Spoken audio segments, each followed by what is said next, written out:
What's up everyone, so we're back again with another deck profile. Now we're featuring Artisaria, so without further ado, let's get started. So for the ride line, I played the Artisaria ride line, which searches a sound system card from your deck and put it to your hand. For the grade 3s, I play additional 3 copies of Artisaria, of course for persona ride purposes. Then for the sound system orders, we play 3 Shout in the Shadow and 3 Megaromania. I don't like to run both at max copies because your hand could get filled with order cards, and Artisaria gets to play these order cards from drop or hand anyway, so there's not much value keeping them at hand than the +1 because of the draw. Then 1 copy of Radiance Caliburn. This card is good if you want to draw pieces into hand for your board, and if you need a soul and a counter charge, it can provide it for you. So when your opponents try to damage deny you, or you want to limit your damages in the early game, so it's a good card to have. For the grade 2s, I play 4 copies of Blue Shell. It is a good ride deck target because it generates a Persona Shield. It also gets plus 5k when it attacks a opponent's grade 3 or greater unit. So, a good early game card, for short. Then 4 copies of Presha. Presha is your cycler from hand because she gets to draw 1 when you discard her for ride deck, and also draw 1 when you call her to Guardian Circle, and she can return a card from board back to hand when you Persona Road that turn. So she's a good card and should be maximized. I play max copies of Luminoel. She's a very important card in the early game, especially if you have a Artisaria in hand in the early game. It could generate you a board with Shadow Army in the early game and bounce back with Eureka. Then on defensive purposes, retire one or more of your Shadow Army up to 2, and she gets up to 20k shield if you retire 2, so she could be a 25k shield. Play 2 copies of Lupor. She's another good shield value in hand. 15k base. If you called her, then if you return her to hand or she gets retired during your turn, you can counter blast 1 to draw 1. So she's a all-around card, but in the later sets she will be replaced by the latest support.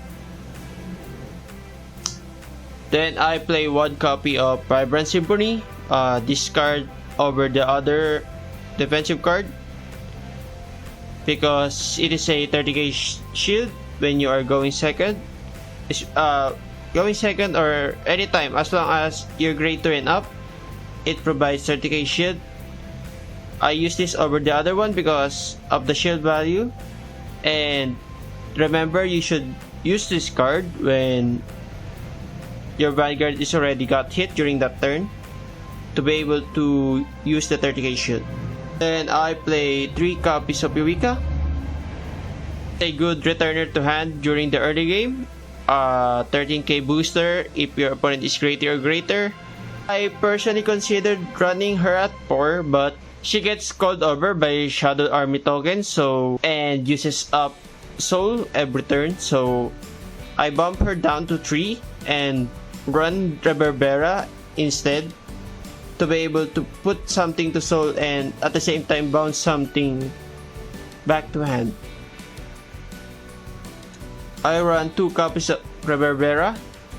I tried to bump her at 3, but Eureka's early game is too good.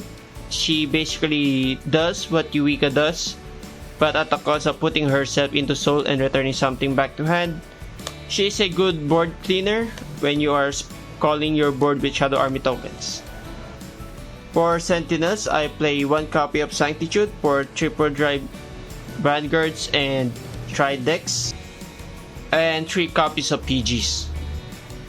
For triggers, I play 7 crits. I run rainbow triggers because I want front row power and draw power.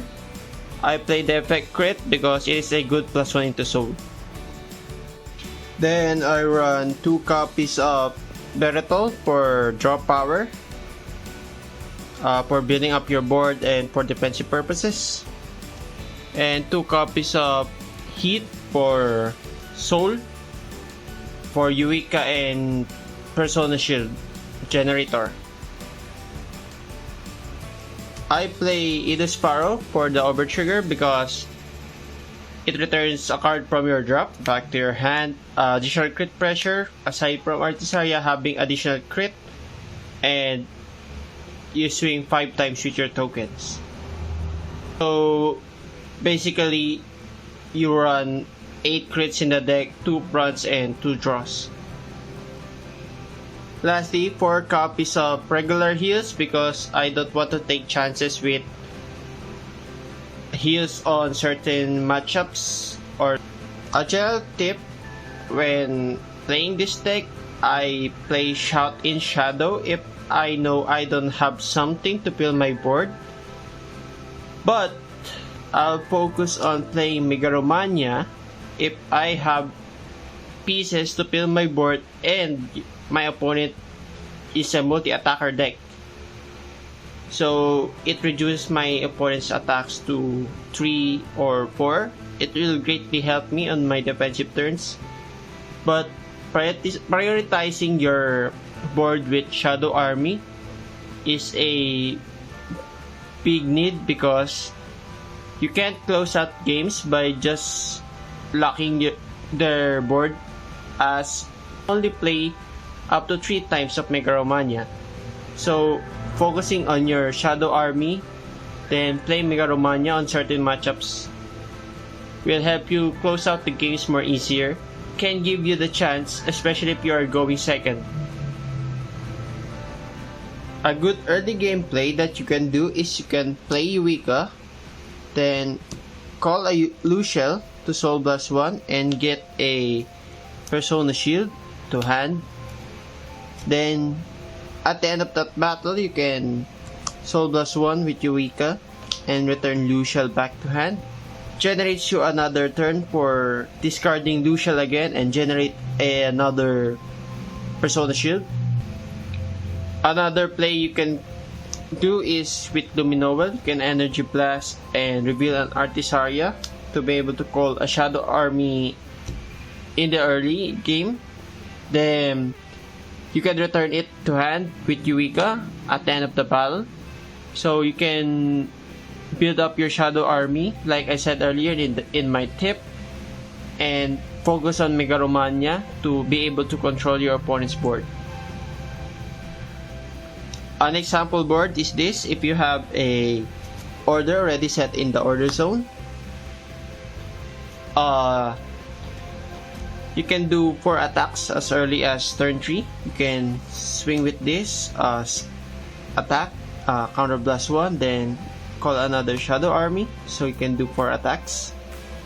But remember, your front row doesn't gain 5k power yet because you don't have 2 sound system yet in your order zone. So if you do have 2 cards in your order zone, like this for example, you can swing this boat, then swing with Vanguard to call 2 more Shadow Army. If they're in Persona, they are 30k base. If you are not, they are 20k attackers. But you can also do the play where you call in a column if you are trying to push per game, especially if your opponents have 5 damage and you know that they don't have a PG in hand. So you can swing for 35, 45 if you're on Persona. Overall, the deck feels easy to play as you focus on calling Shadow Army tokens and locking your opponent's front row with their number of attacks and maximize your own attacks. And remember to use Pressure for as much as possible for discarding for the right deck and guarding, because if you called her on the rearguard circle, you will use a counter blast and or an energy, which is a hard resource for this deck. And so that's all for my deck profile. So I hope you like it. Be sure to subscribe to the channel, and I'll try to update more decks or tips on certain decks that I own for standard.